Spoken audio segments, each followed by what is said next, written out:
Hello viewers, আসসালামু আলাইকুম। Eid special রান্নায় এবার আপনাদের সাথে শেয়ার করব তেল ছাড়া হালকা মশলায় তৈরি অত্যন্ত সুস্বাদু এবং লোভনীয় সাথে বিফ কারি। 30 দিন সিয়াম সাধনার পর ঈদের দিন ভারী খাবার অনেক সময় হজমের সমস্যা হয়ে যায়, বাট এইভাবে রান্না করলে দেখবেন সকলেই আপনার এই বিফ কারির ফ্যান হয়ে যাবে। চলুন তাহলে পুরো প্রসেসটি দেখে নিন। এখানে বিফ নিয়েছি 1.5 কেজি পরিমাণ। বিফের পিসগুলো একটু ছোট করে কেটে নিয়েছি, আর যেগুলো হাড়সহ সেগুলো একটু বড়ই রয়ে গেছে। তো এখানে হাড়, চর্বি এবং মাংস সহ বিফ নিয়েছি। এবারে মেরিনেশনের জন্য দিব 2 টেবিল চামচ লেবুর রস, 2 টেবিল চামচ হোয়াইট ভিনেগার, গুঁড়া মশলার মধ্যে দিব 1.5 টেবিল চামচ শুকনো মরিচের গুঁড়া, 1.5 টেবিল চামচ ধনে গুঁড়া, 2 টেবিল চামচ আদা রসুন বাটা, সাথে দেব হাফ কাপ পেঁয়াজ কুচি এবং 2 চা চামচ লবণ। এখন সমস্ত কিছু একসাথে ভালোভাবে মিশিয়ে নিতে হবে। আপনারা চাইলে এই কাজটা হাত দিয়েও করতে পারবেন।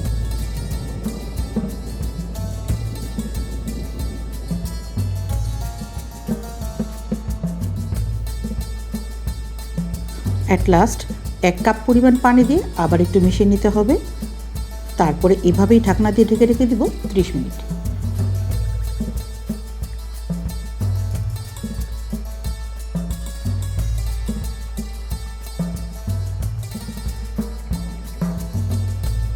প্যানটা চুলায় বসিয়ে দিয়েছি।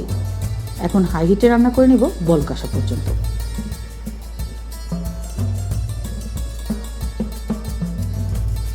কারিতে বলক চলে এসেছে। এখন নেড়ে চেড়ে দিয়ে চুলার আঁচ মিডিয়াম টু লোতে করে দিব, আর ঢাকনা দিয়ে ঢেকে রান্না করব 35 থেকে 40 মিনিট।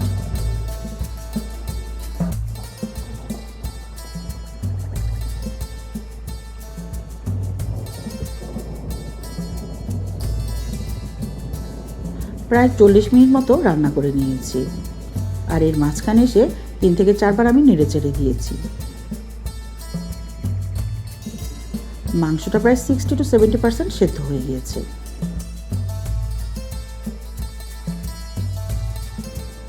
এখন এর মধ্যে দিব টমেটোগুলোকে কিউব করে কেটে নিয়েছি। এখানে আছে প্রায় আধা কেজি পরিমাণ টমেটো। দিয়ে একটু নেড়ে চেড়ে নিব, আবার ঢাকনা দিয়ে ঢেকে মিডিয়াম হিটে রান্না করে নেব।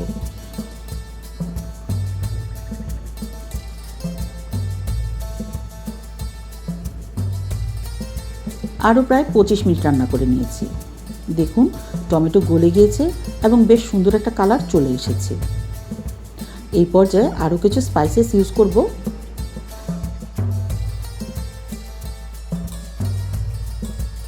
এর জন্য দেব 10 থেকে 12টা কাঁচামরিচ ফালি, 1 চা চামচ গোলমরিচের গুঁড়া।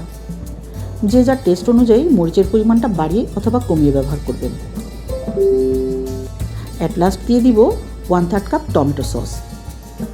আর এইভাবেই ঢাকনা দিয়ে ঢেকে লো হিটে রান্না করে নেব 10 থেকে 15 মিনিট।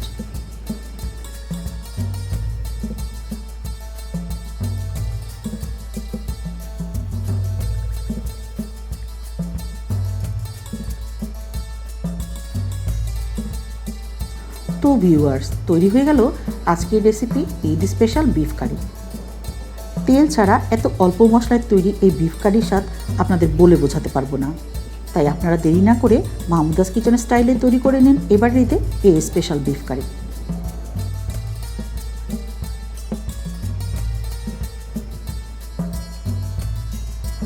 আজকের রেসিপি সম্বন্ধে আপনাদের মূল্যবান কমেন্টসের আশায় রইলাম।